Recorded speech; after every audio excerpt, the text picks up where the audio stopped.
Hello. Hello, now am I audible, right? So, yes, Sharanya, am I audible now? Yes. So, I already completed one, this one. So, shall I repeat it once again because you did not hear that properly, right? Sharanya, shall I repeat it once again? Okay. Okay, so we were discussing about the test cases.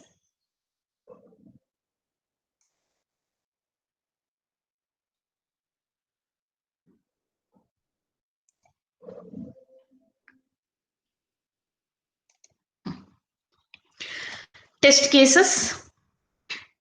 So in the last class, I explained the testing process, right? In the testing process, we have the testing at the center, and at the first stage, the errors are included, and next, the after testing, the errors are debugged, right? Or errors are removed.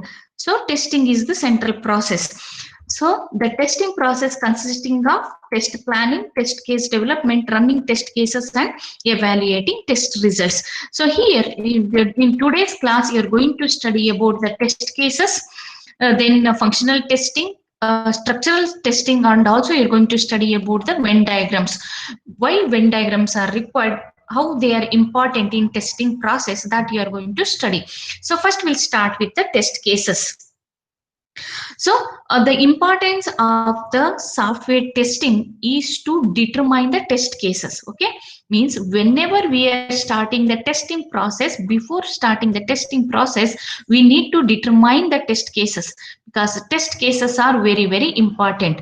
So once the test cases are defined, are determined, then we can use these test cases to perform the testing process. So this is the typical test case information that you can see here.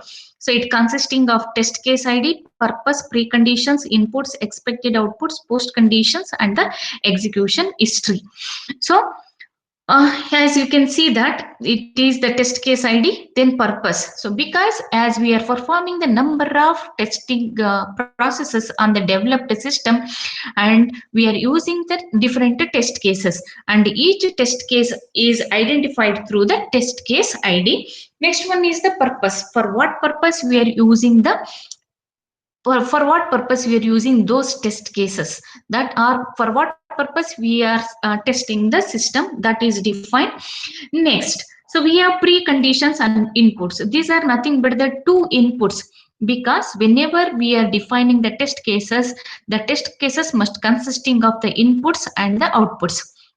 So what are the types of inputs that we have to give, and what is the expected output, and what is the obtained output, that is very important, right? So when we are defining the inputs, we are defining the inputs for the test cases.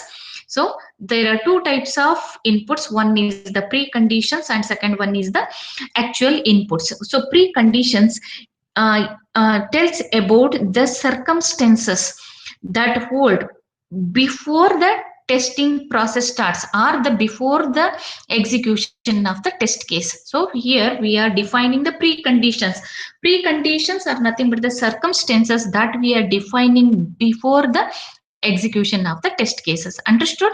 Next comes the inputs.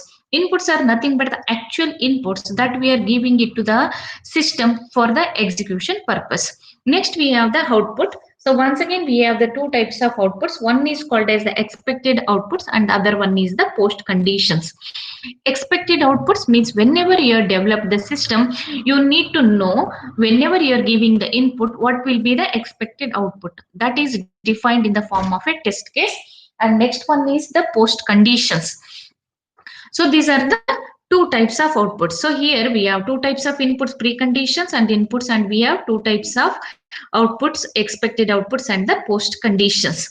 Okay, so whenever we are performing the testing, we need to save the history of the testing process. So that is represented with the help of the execution history. Understood? Execution history tells about when actually the testing is performed with the help of the date. Date indicates that the date when the testing is performed, and the result is after testing is performed, what is the obtained result. Next, version of the testing, because once the system is developed, we are performing series of testing, right? So that is indicated with the version number, version 1, version 2, or version 1, 1.1, 1.2, like that. Run by means whom is or by whom the testing process is executed, that is indicated by run by. Okay, so these are the things we are saving when we are performing the testing process. Understood? So then here we need to establish, or we need to determine the testing test cases. So the act of testing entails or concentrates on establishing the necessary conditions, because to run the system we need to have the necessary conditions, or we need to define the determine the necessary preconditions, so that is required. And along with that, we are providing the test case inputs. After giving the inputs, we are getting the outputs, right? We will get the, or the will obtain the outputs, and the what obtained outputs is compared with the expected output. And if both are same, means expected output and the obtained output is the same, then we say that the testing is successful and the developed system is working in the expected manner. If the expected output and the obtained output are not same, then we say that the testing is incomplete, or the testing process is failed, and we say that the developed system is not meeting the expected requirements. Okay, so this is about the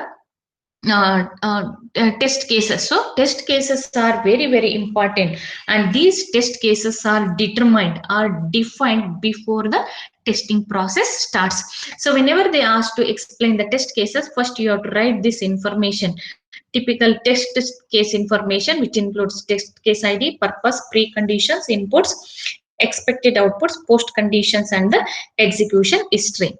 Any doubt? Any doubt? Yes, Suraj? No, ma'am. Any doubt? No, ma'am. Okay, Sharanya, no doubt. Understood what is test cases, right? Yes, Okay, ma'am. next we'll move on to the next topic, that is Venn diagrams. Next we'll move on to the Venn diagram. So here you are going to study the importance of Venn diagram and why do we require the Venn diagram. Okay. So before studying the testing Venn diagram, so first you need to know why the testing is important and what the testing will do. So here the testing is primarily concerned with the behavior and the structural view, which is common to the software or the program developers or to the system developers. Understood?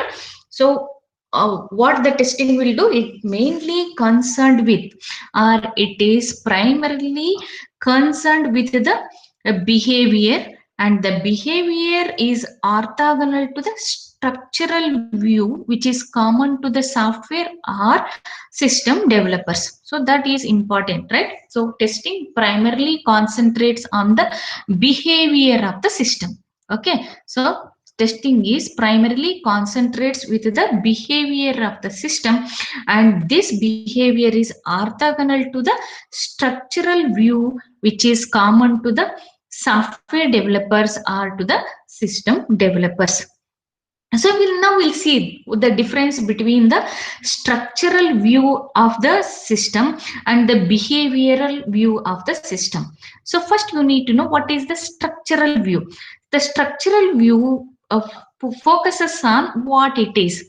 Means, let us consider that when you develop the when you developed a system or one project, let us consider that you have developed a new mobile phone. Then the structural view indicates that what it is. So in terms of structural view, it is a mobile, right? The structural view indicates that what it is. Then what is the behavioral view? So behavioral view considers or determines what it does. Means when you develop the mobile, structural view says that it is a mobile. Then behavioral views says that it is the mobile which is performing different functionalities. So what it is performing, that is indicated through the behavior of the mobile.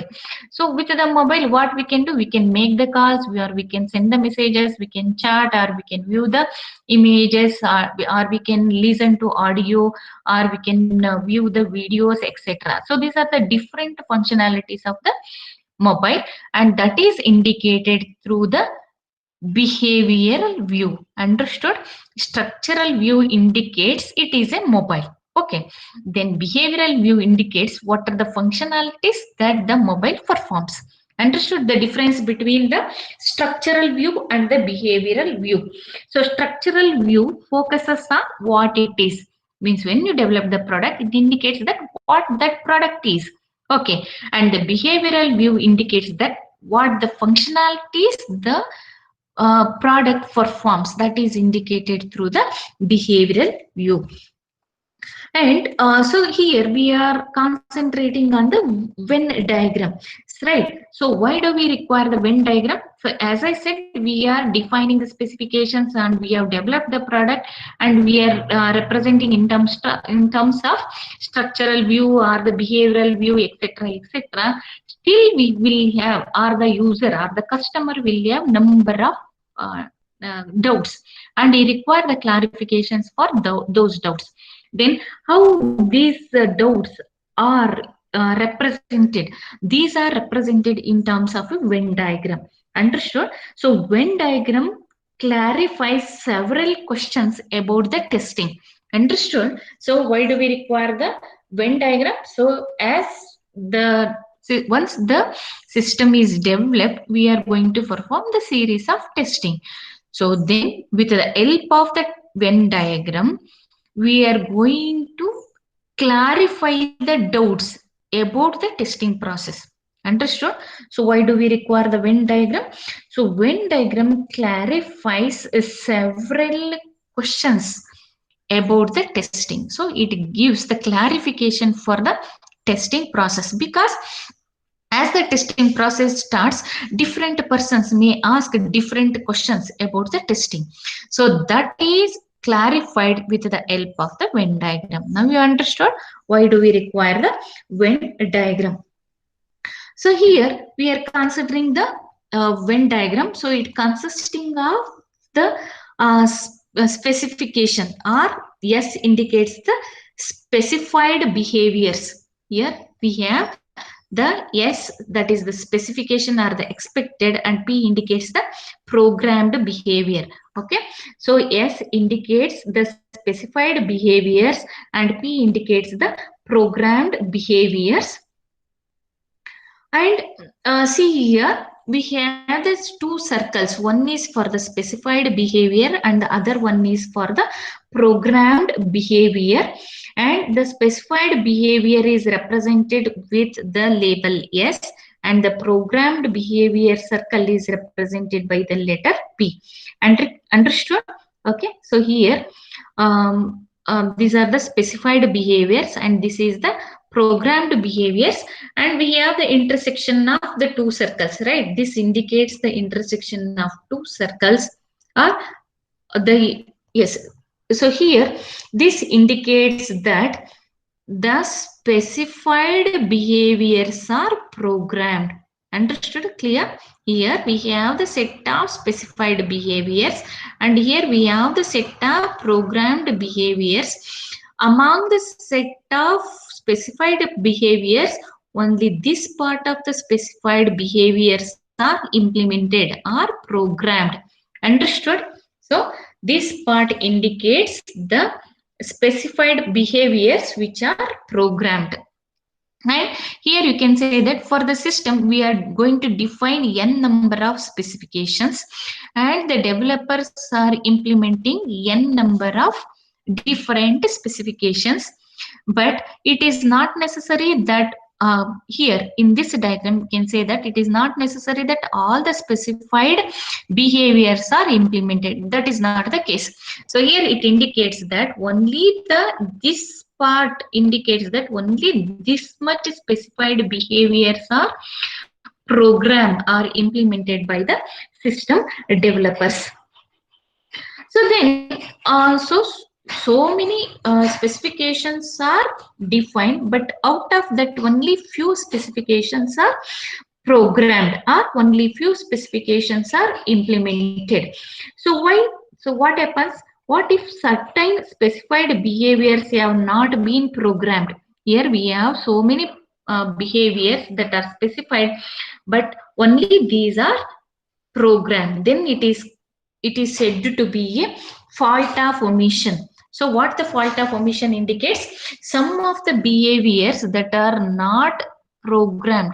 So some of the or most of the, in this case, if you consider this example, most of the specified behaviors are not programmed or implemented, and that is called as fault of omission. Understood? Fault of omission means some of the behaviors, or if you consider this example, most of the specified behaviors are not implemented, are not programmed, and they are said to be fault of omissions. And next we'll consider the things, right? So here we have the other program behaviors that are programmed or implemented, but they are not specified in the specification behavior, right? And those are said to be a fault of commission. Understood? Fault of commission indicates even though the set of specified behaviors are determined or defined, but the developers or the programmers have not implemented all the specified behaviors, but they have programmed or developed some other behaviors, and that is said to be fault of commission. So even whether it is a fault of omission or fault of commission, when the system is executed, it leads to the error, or the faults will occur, or the errors will occur. Then we need to debug the errors. So hence we are using the Venn diagram. So by using the Venn diagrams, we are clarifying the doubts which are arising during the testing process. Understood? So the Venn diagram consisting of the programmed behavior and also the specified behaviors. Specified behaviors are nothing but the specifications given before the program development starts, and the program behaviors are nothing but the specifications that are implemented by the programmers or the developers. So here we have given some set of specified behaviors, but the programmers have implemented some set of behaviors. Only this part indicates that the given specified behaviors are implemented by the programmers or the developers. So hence, just by viewing the Venn diagram, we can say that what are the faults of omission and fault of commission. So here fault of omission indicates that more number of specifications are defined, but among them only few are programmed or few are implemented, and that is called as the fault of omission. And fault of commission indicates that other than the specified behaviors, the developers or the programmers have implemented other behaviors, and that is said to be a fault of commission. So whether it is a fault of omission or fault of commission, if we execute or test the process, it leads to the it leads to the what we can say, it leads to the error of the system, because all the specified behaviors are not implemented. So this is here we have considered only simple diagram. Here in this diagram we have considered the specified behaviors and the programmed behaviors. Next comes the specified, implemented and tested behaviors. So S indicates the specified behaviors, P indicates the program behaviors, and T indicates the tested behaviors. So here now let us consider that In the specified behaviors, we have defined 1, 2, 4, 5. These are all the specified behaviors. Among the specified behaviors, only 1 and 2 are programmed. See here, you can see the intersection. 1 and 2 are programmed. Along with that, the developers are also developed other two behaviors that are called as 3 and 6. Okay, so among 1, 2, 4, 5, only 2 are programmed. Along with that, the developers also programmed other two behaviors. Understood? Then what the tested behaviors? The testing team conducted the testing process on the specified behavior and the programmed behavior. See here, among the specified and the programmed, which one is the common here? Only one. So one is the specified behavior and it is programmed and that is tested by the testing team. But testing team along with one, they also tested on the behavior 4, 3 and 7, where 4 belongs to the specified behavior but it is not programmed, and 3, which is the behavior which is not specified in the S circle but it is defined in the P circle that is not required for this specified behavior. And 7 is either not specified or it is not programmed, but the testing team conducted the test on this behavior. So what happens when the testing team conducts the test on this? So one leads to the successful testing because one is specified and it is programmed and it is successfully tested. But for the remaining 3 behaviors, you can see 3, 4 and 7, it leads to the failure of the system. Why? Because 4 is specified but it is not implemented. See here, 4 lies in the S circle, right? 4, the specification is defined but it is not implemented, hence it leads to the failure of the testing case. Next comes the 3. So 3, it is not defined here in the specification space, it is not defined but it is developed. Okay, the testing team conduct the test on the third behavior but it leads to the failure of the system. And the last one is the 7. Either it is not specified or it is not programmed, but the testing team conducted the test on 7. Once again it leads to the failure of the system. So among the 4 test cases conducted, only one, that is here which is specified, programmed as well as tested, it leads to the successful testing, and the remaining 3, 4 and 7 leads to the unsuccessful testing. Why? Because 4 is specified but it is not implemented, but 3, which is developed but it is not specified in the specification behavior, and 7, that 7 is either not specified or not developed or implemented. Simply the testing team is perform the testing on that behavior that leads to the failure of the testing process. Understood? So here, just with the help of the Venn diagram, you can easily identify which are the behaviors that leads to the successful testing and which are the behaviors that leads to the failure of the testing. So just by seeing this, you can easily identify that, right?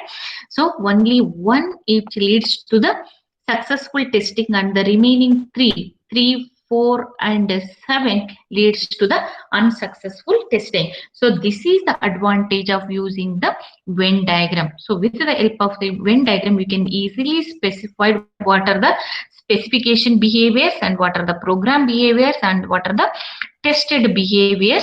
And with the help of this diagram, we can easily identify whether the test performed is a successful test or the unsuccessful test. Understood? Any doubt here in the Venn diagram? Any doubt? Yes, Sachin, any doubt? No, ma'am. Okay. Misbah, understood? What is Venn diagram? Why do we require the Venn diagrams? Understood? Any doubt? No? Then No, we ma'am. move on to the next topic. That is the functional testing. Next next we'll move on to the identification of the test cases. So here we are going to study two types of testing. One is called as the functional testing and the other one is the structural testing. So here two approaches are used for identification of the test cases. So here, as I said, before the testing process is to be done, we need to identify the test cases, right? Identification of the test case is very, very important. So here we are going to use two approaches to identify the test cases. One is called as the functional testing and the other one is called as the structural testing. Other one is called as the structural testing. So first we'll see the functional testing. So functional testing is also called as the black box testing. Understood? Functional testing is also called as the black box testing and the structural testing is called as the white box testing or clear box testing. Understood? The functional testing is called as the black box testing and the structural testing is said to be a white box testing or clear box testing. So first we'll concentrate on functional testing. Next we'll move on to the structural testing. So here the functional testing is concentrates on the function. Okay, so that is the functional testing is based on the view that any program can be considered as a function. Okay, the functional testing mainly concentrates on treating any program as a function, and this function maps the values from its input domain to its output range. Okay, so here in the functional testing we are considering each program as a function, and this function maps the values from the inputs. So here you can see that the functional testing maps the values from the inputs into the values in its output range. So means the functional testing maps the input values to its output range. Okay, and see here within this box we doesn't know anything, so we are just mapping the inputs and we are getting the outputs, and how it is done or how the mapping is done or how the output we obtain, that we are not concentrating here because that is not visible, and hence it is called as the black box testing. Means here the box is visible as a black box. Black box indicates that the implementation details we don't know. Okay, so here the implementation details is not visible to the person who is running the system or who is running the program. Hence it is called as black box testing. And in the for black box testing, each program is viewed as the function, and this function maps the input values into the output range. So this is about the functional testing. Then what are the advantages of the functional testing or the black box testing? So first advantage is the black box testing is independent of how the software is implemented, because here we are not concentrating on the implementation detail. Okay, so hence the testing is independent of the software is independent of how the software is implemented, and even if the implementation changes, then the test cases are still useful, and the same test cases we can use it for testing the system. And here the test case development is occurring in parallel with the implementation of the system, and hence it will take less time when compared to the structural testing. So these are the three advantages. One is the functional testing or the black box testing is independent of how software is implemented, and even if the implementation detail changes, the test cases are still useful, and we can use the same test cases for testing the developed system. And in the functional testing, the implementation of the system as well as the development of the test cases are done parallelly. Hence we are minimizing the time required for the system development and testing process. So these are the three advantages.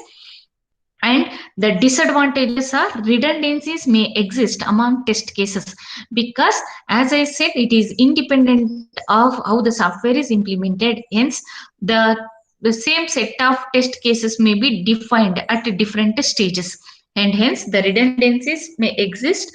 And the next one is possibility of gaps of untested software, because here the tester doesn't have the details about the how the software is implemented, and there is a chance that the gaps may exist in the untested software. So these are the two disadvantages, three advantages of functional testing and two disadvantages.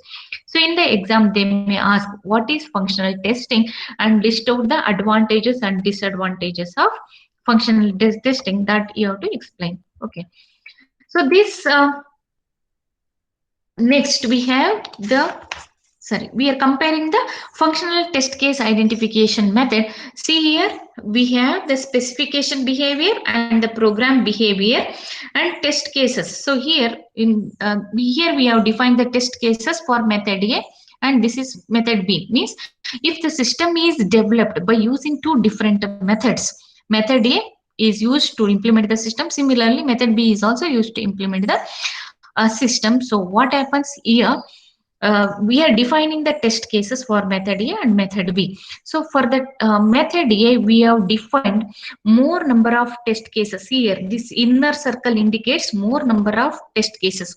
The outer one, this indicates this is the specification behavior, and this one is the program behavior, and this smaller inside the circle inside the specification indicates the test cases. See here, the main advantage of functional testing is the whatever the test cases we have developed, all the test cases are developed for the specified behavior. See here, clear? All the test cases are developed for the specified behavior, and for the specified behaviors the program is developed, or the system is implemented for the specified behaviors. As usual, some of the specified behaviors are left, and that is called as fault of omission, and the developers are implemented for other program behaviors also that we are not considering. So here we are mainly considering that for the method A, we are defining the test cases, and all these test cases are defined for the specified behavior. Here we are using more number of test cases. Next we'll move on to the method B. In method B also, all the test cases are defined for the specified behaviors, but here we are using less number of test cases when compared to method A. Okay, in method A more number of test cases are used, but in method B less number of test cases are used. And it is not necessary that to test the developed system we have to use the more number of test cases or less number of test cases. So selection of the test cases mainly depends on what type of system we developed and what type of system we are going to test.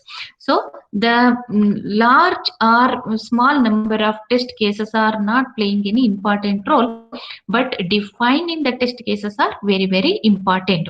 Understood?